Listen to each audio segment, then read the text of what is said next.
Hi,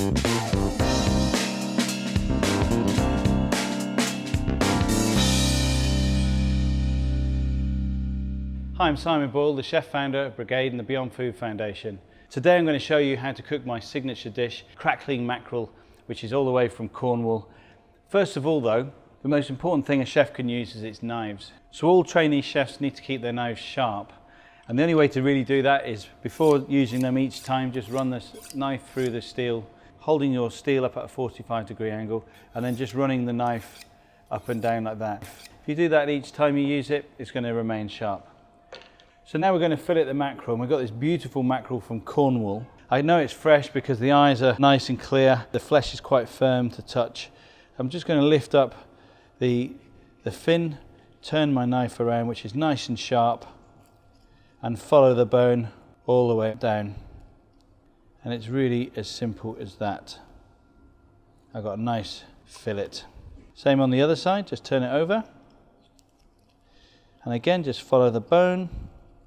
Now I need to trim the fillet up. So first of all, I'm just going to take the bones off the side, trim the side of the flesh, and then just turn the fillet around so it's pointing towards me. And from the head side to about halfway down the fillet, you've got some little tiny bones. So just with your fingers, get them to be sticking up so you can see where they are. And cutting a V, not all the way through to the skin, we actually cut those bones out, and it's by far the easiest way to take them out. And I've now got a beautiful fresh fillet. Now this is very sharp, and I just want to slit the skin ever so slightly, and what that does is when I'm going to cook the fish, it'll stop all of the skin curling up. The fillet's ready for cooking. Now we're going to make the mackerel dressing. This is not just any old dressing. In fact, this dressing, it becomes part of the whole dish. First of all, we're going to cut the shallot in half, and I'm going to use a little paring knife just to cut along where the lines of the shallot are. And then using this chopping knife, which has got a heel and a slide and a rounded blade, we can just rock it, and that's going to get us the nice finely chopped shallots that we need. We don't want them too big because it'll be too strong. And shallots are really bitey, so they're really a good thing to put in a dressing, and a little bit sweeter than, say, an onion. So we put the shallots in a bowl. Next we're going to pomegranate. I've cut it in half. I'm just going to bang the pomegranate, and these seeds will just fall out. Simple little tip there for those people that don't know. Next, a little bit of chili.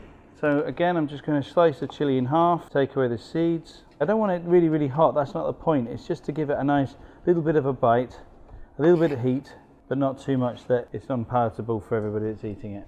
Next is the pepper. Cutting all the way around. Trim this a little bit further and take out that middle part. Skin side up, and then finally chop it. Next up, some baby capers. And again, baby capers just add this beautiful sharpness to it, and it'll just explode in your mouth. Next, we're going to add some Manuka honey. This is going to add a real richness and a sweetness to the dressing, which is really important because we need that sweet and sour balance. And a little bit of mustard, and this is a beautiful grain mustard. Pepper, a little bit of sea salt, and I'm just going to start to mix that in. Then I'm going to add the olive oil. Really good extra virgin olive oil. So you've got this really beautiful, thick, glossy, colourful dressing, which is all garnish and a little bit of dressing rather than lots of dressing and very little garnish. Now, of course, we must taste it. It's good. Now I'm going to add some fresh mint. Finely chopped. Always making sure you've got a sharp knife is really important, otherwise you just bruise the herbs. Stir. Now we can cook the fish.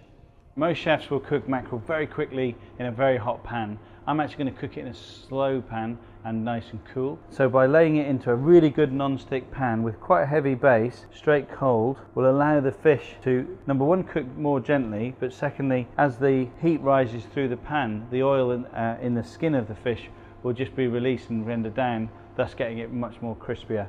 A little bit of salt on the flesh part, just to give it a little season, and some pepper. And you'll see the heat rising through the fish, and it'll start to become a pale pink colour. I'd rather just cook it all on one side through the skin and then just flip it over for the last few seconds to make sure I get the most amount of crispiness through the skin. So now I can turn it over and look at the colour of that fish. I mean, it's really beautiful. And because it's not quite cooked all the way through yet, it doesn't break when I turn it over, and I can just finish it.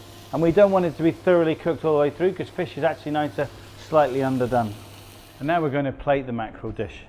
I've got some beautiful chicory leaves here, which I'm just going to drizzle with a little bit of dressing, place them on the plate like so. A little bit of potato salad and beautiful mackerel. And then just the dressing around. Now we don't want to dress the fish because it will make the crisp skin soft, and that is crackling mackerel from Cornwall with a beautiful pomegranate and Manuka honey dressing.